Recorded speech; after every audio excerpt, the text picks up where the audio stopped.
many years ago, when I was younger and even slimmer. You look at me like, how could anybody be even slimmer, right? I had to translate for the big boss. His translator got sick, and I had to replace him at a very big diplomatic reception. So I ran to one of the stupid phones, there were no smartphones at the time, and I called the sick translator's home. And I yelled, "Big boss, me, translate! Anything special?" And he said, "Nothing special. Catch his hat." I said, "What?" Catch his hat. The big boss is such a guy, when he comes somewhere, he takes his hat off and puts it right in the air. Because there are always all these catchers, snatchers around, all these bodyguards, translators, who jumps up and grabs it. So you'll be the one. And besides, never, ever interrupt. When the big boss is speaking, never interrupt. So, catch his hat, never interrupt. Understand? Bang! Hang up. It was a sleepless night. And next day, I went to the reception place. And when I come there, I said, "Wow! Just look at that snow white, crispy tablecloth. French champagne, and that seducing aroma of a pretty expensive perfume." And there was that quite nice crowd of diplomats. Tall men in their shiny military uniforms. Beautiful women in their sexy evening dresses. And when I walked in, they all turned to me as if saying, "Oops, what is that? You don't look like a diplomat. Yeah, just get lost." So I thought, all right, I will step out and wait for the big boss outside. And he was big, that big boss.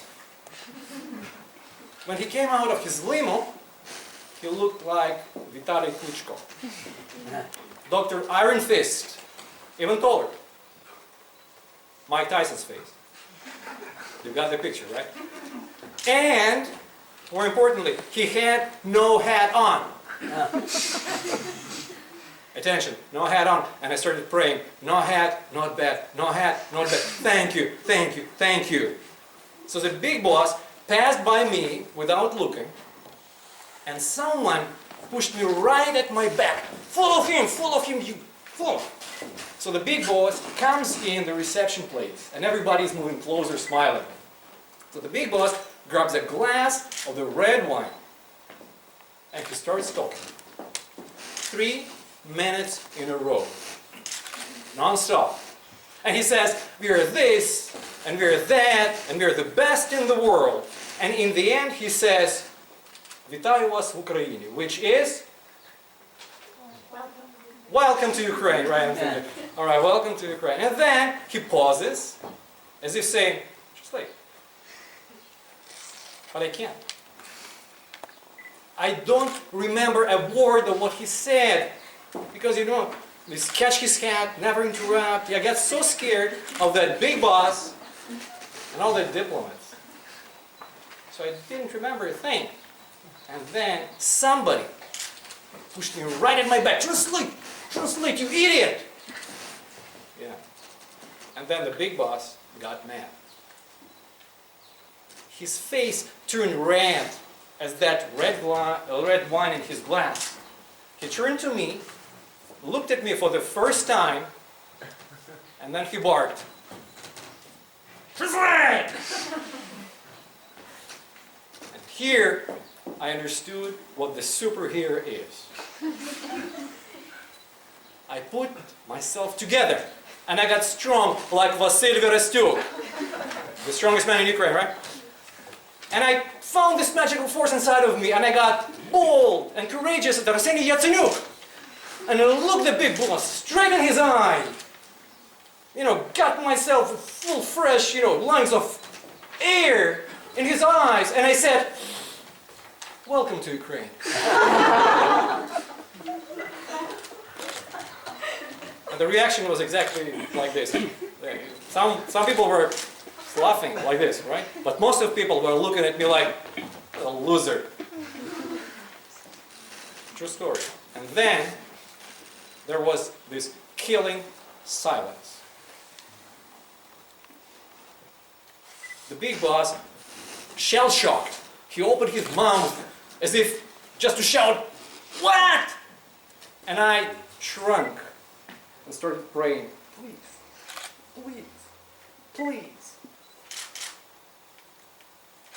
Suddenly, right next to me, someone started to translate. All the 3 minutes.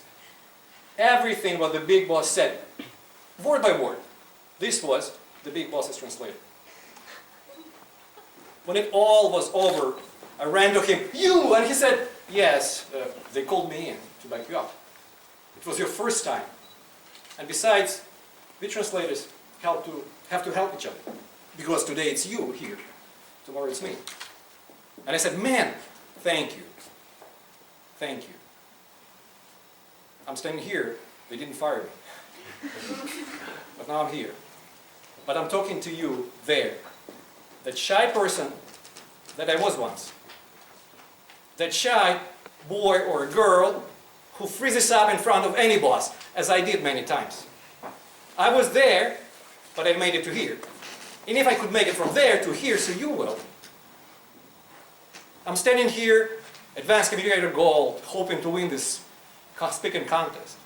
But regardless of whether I win or lose, but if I make you believe in yourself, I will call it a day. Why? Because we good people have to help each other. Because today it's me here. Tomorrow it's you. You. So, the bottom line, never catch hell. Never. Always interrupt. Forget about that big boss and believe in yourself.